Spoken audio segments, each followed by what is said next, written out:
Chapter 4. Clay's First Clients.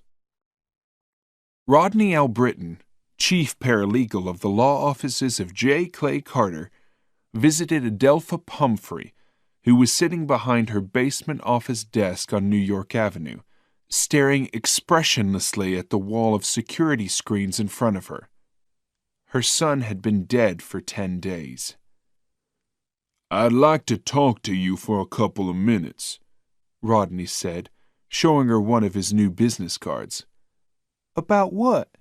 she asked, looking at him with suspicion. "About your son, Ramon. I know some things about his death that you don't.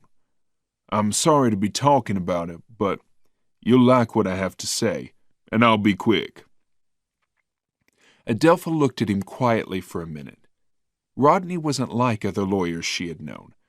He was smooth, smart, and black, and she wanted to talk to someone.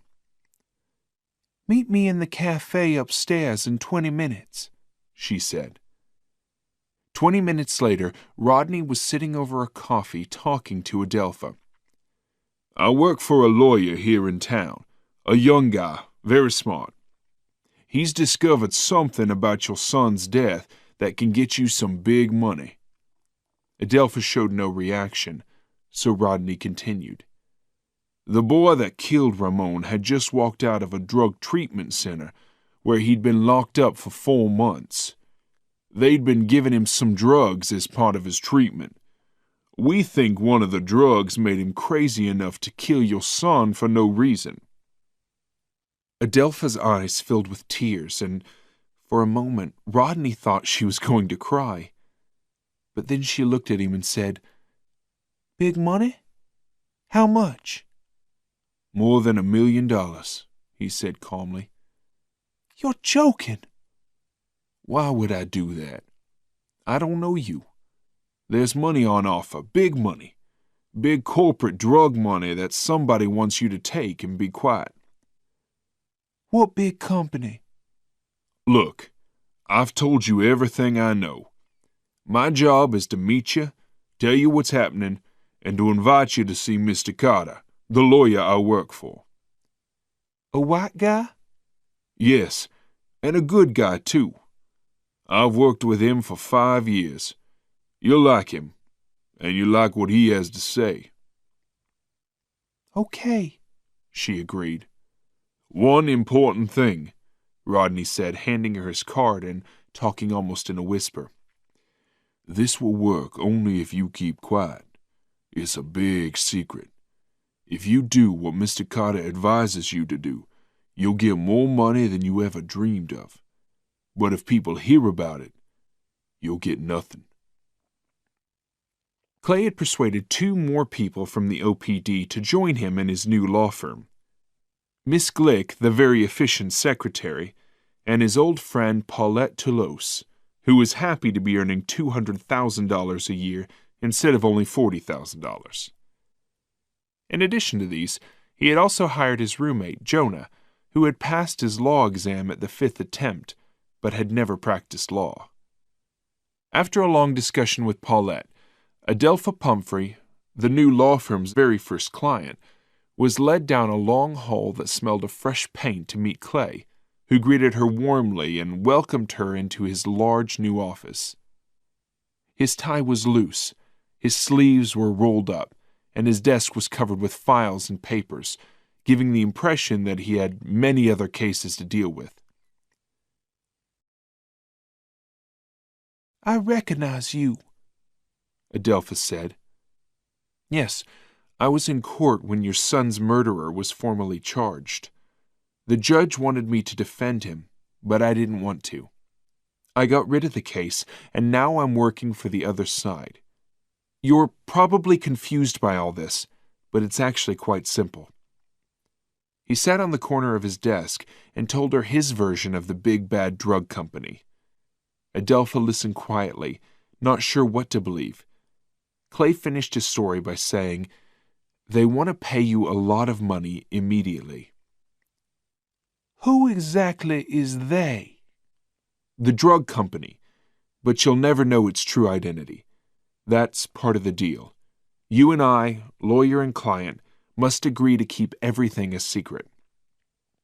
Adelpha thought for a moment, then asked softly, How much money? $5 million. She covered her eyes and began to cry. Pace's list of victims stopped at 7. The first on his list, Ramon Pumphrey was 6th, had been a college kid from Bluefield, West Virginia, who had been shot dead as he was walking out of a Starbucks coffee shop. Clay made the 5-hour journey there in his brand-new black Porsche Carrera and parked in front of a small, sad-looking one-floor house. The dead student's mother let him in and offered him tea and cookies. Clay sat on a sofa in a room with pictures of the dead son everywhere and waited for the father, an insurance salesman, to arrive home. He then presented his case to them, as much of it as possible. They asked him several questions. How many others died because of this drug? Why can't we go to the authorities? Shouldn't we tell the newspapers? But Clay was ready for them all. "If you can't tell me the real name of the company, then I won't accept the money," the father said at one point. "I don't know the real name," Clay replied. Like all victims, they had a choice. They could get angry, ask questions, demand justice, or they could quietly take the money. The parents were very confused.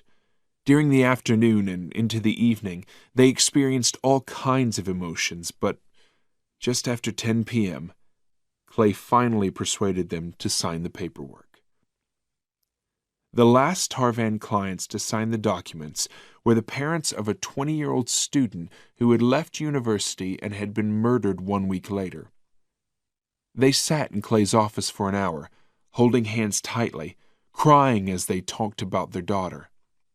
Eventually they signed the paperwork, and Paulette and Miss Glick accompanied them out of the office and to the elevators where, after a tearful goodbye, the doors closed. Clay's little team met in the conference room and talked quietly for a moment, grateful that there were no more widows and grief-filled parents to interview.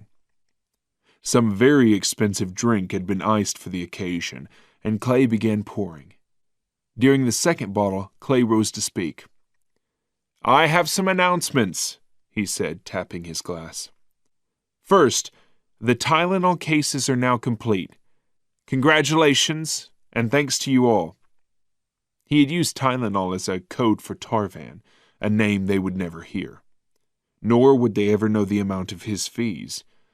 Obviously, Clay was being paid a lot of money, but they had no idea how much. Second, we begin the celebration tonight with dinner. Everyone laughed and cheered. Third, in 2 weeks, we leave for 7 days in Paris. First-class flights, luxury hotel, all expenses paid. There was more wild cheering and laughter. 7 nights in Paris! No one could believe it. A month earlier, they had all been working long hours for little money at the OPD, apart from Jonah, who had been selling computers part-time.